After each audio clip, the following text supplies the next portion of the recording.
steady and persistent, even as the universe around them changes. This theme of longevity is especially resonant when we think about how science fiction often portrays red dwarfs as the homes of ancient civilizations. In some stories, entire cultures have lived on planets orbiting red dwarfs for billions of years, their societies surviving long after the stars around them have burned out. These stars become the anchors of cosmic history, holding ancient stories within their faint light. But of course, this idea of ancient stars is not entirely fictional. In our universe, red dwarfs like Wolf 359 could very well host planets that harbor life, potentially making them prime candidates for the search for exoplanets and alien life. That brings us to a thought-provoking question. Could some of the fictional portrayals of red dwarfs and their planets ever become reality? Could we one day discover a thriving civilization orbiting a star like Wolf 359? Could life, in some form, exist in such distant, dim places? The answer, as science fiction likes to remind us, is that we can never really be sure until we venture out and look. In a way, fiction and science are two sides of the same coin. Science fiction inspires the scientific curiosity that leads to real-world exploration, and discoveries in the field of astronomy feed the imagination that brings these fictional worlds to life. Looking ahead, Wolf 359 could hold even more significance in future space exploration. As technology advances and our telescopes become more powerful, we may eventually be able to study red dwarf systems in greater detail. Perhaps one day we'll find a planet orbiting a star like Wolf 359 that could support life, or we may encounter phenomena around these stars that even the most imaginative sci-fi writers haven't yet predicted. The fascinating part of the Wolf 359 story is that we're only just beginning to scratch the surface, both in terms of scientific knowledge and its role in popular culture. And who knows? Perhaps a new generation of storytellers will once again look to Wolf 359, drawing inspiration from this quiet, distant red dwarf and weaving it into their own visions of the future. Just as the battle at Wolf 359 became a pivotal moment in Star Trek, maybe one day this star will play a starring role in the real-life exploration of the cosmos.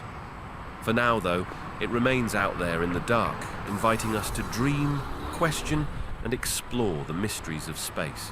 So, as we wrap up this exploration of Wolf 359 in fiction and culture, we can't help but wonder, what other stars, hidden in the vastness of the universe, are waiting to inspire us in ways we haven't even imagined yet? What stories lie in the quiet, unassuming points of light above us, just waiting for us to notice them? And, most intriguingly, what will we discover when we finally go looking? As we move forward in our quest to understand the stars, the next chapter of Wolf 359's story is still unfolding. There's something inherently dramatic about the idea of a star swallowing a planet whole. It's a narrative that makes for a great science fiction plot, right? After all, what could be more apocalyptic than the thought of a fiery star engulfing everything in its path, including Earth? So when we think about Wolf 359, this tiny red dwarf star that sits just 7.8 light-years away, it's easy to picture it looming over our planet, taking us into its gravitational grip like a cosmic predator.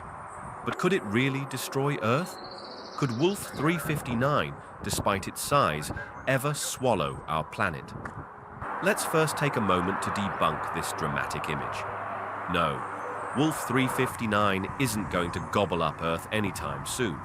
You can breathe easy. To understand why, we need to zoom out and look at how stars interact with planets and their environments. Stars, even ones like Wolf 359, don't just eat planets by some force of cosmic appetite. But what if it could? What would need to happen for Wolf 359 to have any kind of significant impact on Earth? In most cases, for a star to pose any serious threat to our planet, it would have to get dangerously close to us. So what's the likelihood of Wolf 359, or any star, making such a move? Let's think about it this way. The Sun, our own life-giving star, is approximately 109 times the diameter of Earth. Now, Wolf 359?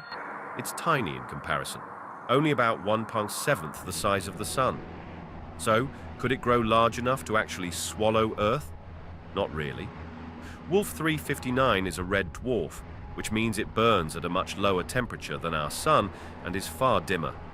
If it were to somehow expand to the size of a red giant, it might theoretically stretch its outer edges into the solar system, but it's not even close to that stage yet.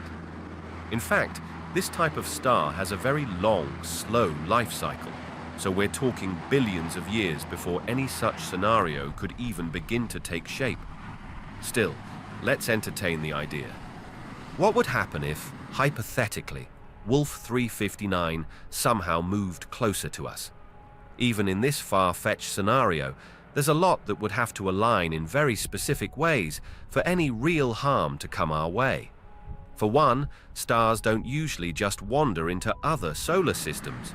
They move along their own path in the Milky Way, and the distances between them are vast. Wolf 359, as we mentioned, is already 7.8 light-years away. That's incredibly far, especially when you think about how fast stars move through space. Even if it did somehow come close, the gravitational disruption it would cause would be minimal compared to the Sun's constant influence on the Earth.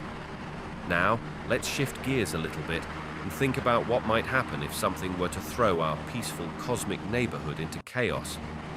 Imagine a rogue star, one that's not in a fixed orbit and could possibly enter our solar system. Rogue stars, as you might guess, are incredibly rare, but they are real. Take Schultz's star, for instance. This star passed within about 52,000 light-years of our solar system about 70,000 years ago. While it's not exactly close, the gravitational effects it might have had on the Oort cloud, a vast region of icy bodies on the edge of the solar system, could have potentially disturbed comets and sent some on collision courses with the inner planets. If something like that happened with Wolf 359, the gravitational effects would still be significant, but more on a cosmic scale than something that would actually swallow Earth. The more likely danger would come from the disruption of distant objects in our solar system, particularly in the Oort cloud, which is full of icy comets. A rogue star could send one of these comets flying inward toward the inner planets, triggering a collision or a series of impacts that could disrupt life on Earth. While that sounds catastrophic, the probability of such an event occurring in the next few billion years is extremely low. So, let's take a step back from the dramatic imagery of stars devouring planets and instead focus on the real risks that stars like Wolf 359 could pose. When we look at red dwarfs specifically, there are certain threats we need to consider, not from their size or proximity, but from their activity. Red dwarfs are known for being active little stars with flare storms and radiation bursts. These events happen when a red dwarf releases large amounts of energy in the form of flares. The radiation from such flares could potentially disrupt the atmospheres of planets orbiting close to them. Now, this doesn't mean that Wolf 359 is actively set to cook any potential life on a planet and generally wreak havoc on a fragile ecosystem. This is particularly true for planets that are closer to the star, where the radiation is more intense. Earth, of course, is far enough from Wolf 359 that we don't need to worry about this kind of radiation disrupting life here. But let's take this one step further. Can stars ever really eat planets? Stars, in the way we typically imagine them consuming something, don't actually eat planets in the sense of engulfing them whole. What does happen, though, is that when stars end their life cycles, they can expand and take out anything in their immediate vicinity. For example, our own sun will eventually expand into a red giant, which will likely engulf the inner planets, including Mercury, Venus, and possibly Earth. This process, known as stellar evolution, is inevitable for stars like ours. But it's important to note that this is a natural part of the life cycle of stars, and it's something that happens over billions of years. It's not a violent, sudden swallowing. What does this tell us about Wolf 359? Will it ever swallow anything? Well, considering its current size and its place in the universe, Wolf 359 will likely remain relatively stable for billions of years to come. However, in the distant future, as stars evolve and the universe continues and interactions, if Wolf 359 were to somehow explode in a supernova or go through some dramatic stellar change, it could send out waves of radiation and particles that would affect nearby celestial bodies. But for now, it's not a star that's actively on a collision course with Earth. So, we've explored a few what-if scenarios, but let's finish with a reality check. While stars like Wolf 359 aren't going to consume Earth, we do have to be mindful of the real cosmic threats. There are examples in our own galactic backyard of stars that could come closer to us in the future, like Gliese 710. This star is predicted to pass within 1.3 light-years of the Sun in about 1.3 million years. While this won't lead to any catastrophic collisions, it could certainly disrupt the Oort cloud, sending icy objects toward our solar system and maybe even altering the orbits of planets. It's a reminder that while the universe is mostly peaceful, there are always possibilities for surprises. As we move forward in this exploration, it's worth keeping in mind that stars, like the mysterious Wolf 359, might not be the immediate threats we sometimes imagine. But they do provoke important questions about the future of our planet, our place in the cosmos, and the forces of nature that shape the universe. So while we're not in any immediate alive, waiting to look up at the stars and wonder, what's really out there waiting to surprise us? As we venture deeper into the cosmic realm, there's a fascinating idea that keeps coming up. Could there be life around a red dwarf star like Wolf 359? It's a thought that sparks the imagination. After all, red dwarfs are the most common type of star in the universe. In fact, roughly 70% of the stars in our galaxy are red dwarfs. With such a dominant presence, the possibility of habitable planets orbiting these stars is not just intriguing, it's almost inevitable. But what would life on such planets look like? Could anything truly thrive around a red dwarf, especially one as unique as Wolf 359? First, let's take a look at what habitable means in this context. When scientists talk about the habitable zone, they're referring to the region around a star where conditions are just right for liquid water to exist, a crucial ingredient for life as we know it. Now, here's the catch with red dwarfs. Their habitable zones are much closer to the star compared to our Sun.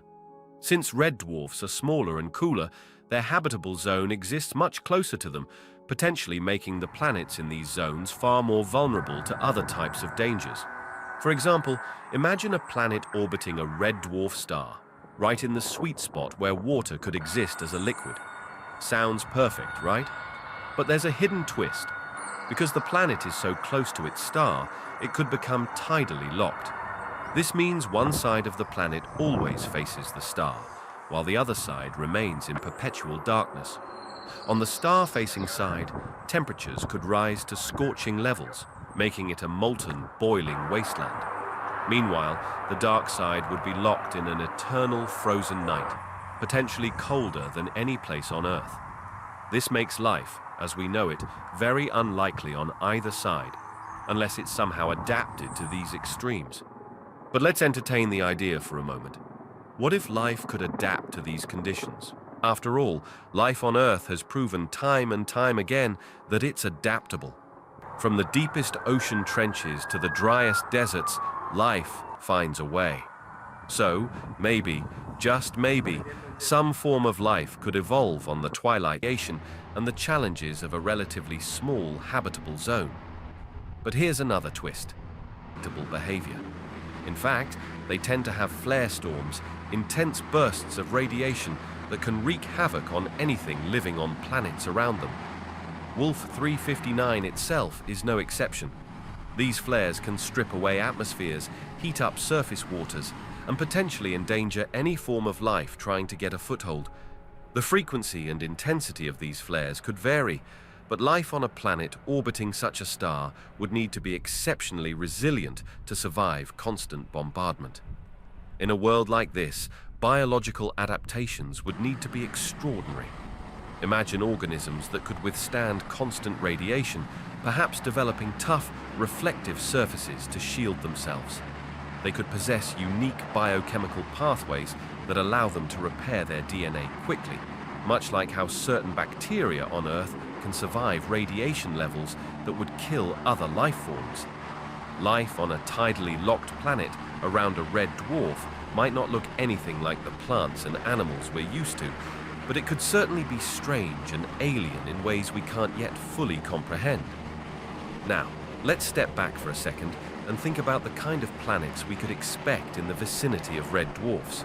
Given the proximity of their habitable zones, we could see rocky planets, similar to Earth, or perhaps water worlds, a planet completely covered by oceans with no land in sight. Planets like this could have extensive marine ecosystems, with life evolving in ways that depend entirely on the ocean's depths and the planet's unique conditions. Take, for example, the TRAPPIST-1 system, a group of 7 Earth-sized planets orbiting a red dwarf star located about 40 light-years away. Some of these planets sit right in the habitable zone, offering the potential for liquid water to exist. Even more tantalizing is Proxima Centauri b, which orbits the closest star to Earth, Proxima Centauri, a red dwarf as well. It's within the habitable zone of its star, which has sparked a lot of excitement among astronomers and scientists. However, the constant stellar activity from these stars means that the planets may face a daily battle against radiation. But could life still evolve on these worlds, adapting to the harsh conditions? It's an exciting question to consider. If life could evolve in these hostile environments, what would it look like? Picture it. Organisms that might not rely on sunlight the way we do. Instead, they could thrive in the deep oceans, powered by geothermal energy from the planet's core, or even chemical reactions instead of photosynthesis.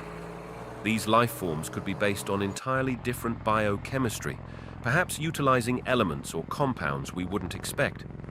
For instance, in place of carbon-based molecules, life might form using silicon, or some other exotic chemistry we haven't even begun to fully explore.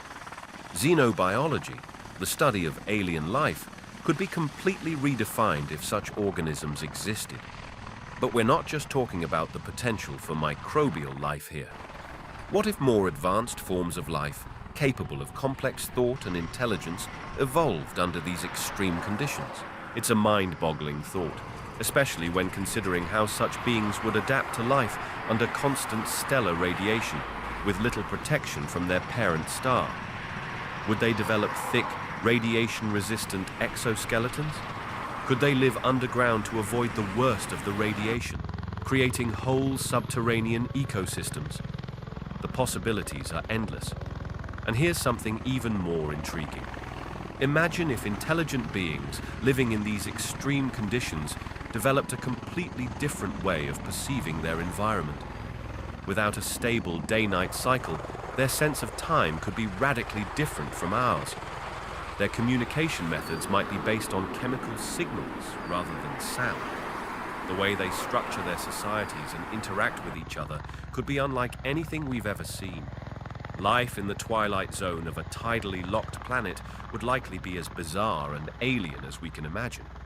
So, what does all this tell us about life around red dwarfs? Despite the harsh conditions, it's not entirely out of the realm of possibility that life could exist around stars like Wolf 359. However, it would likely be far different from what we know, shaped by the unique challenges of living in the constant glow of a red dwarf. Whether it's microbial life hiding in the oceans of a water world, or more complex organisms in the twilight zone of a tidally locked planet, the potential for life is there, just waiting to be discovered. This brings us to an interesting question. Could such life ever make contact with us? Or are we simply too far apart, living in different corners of the universe, each in our own tiny bubble of existence?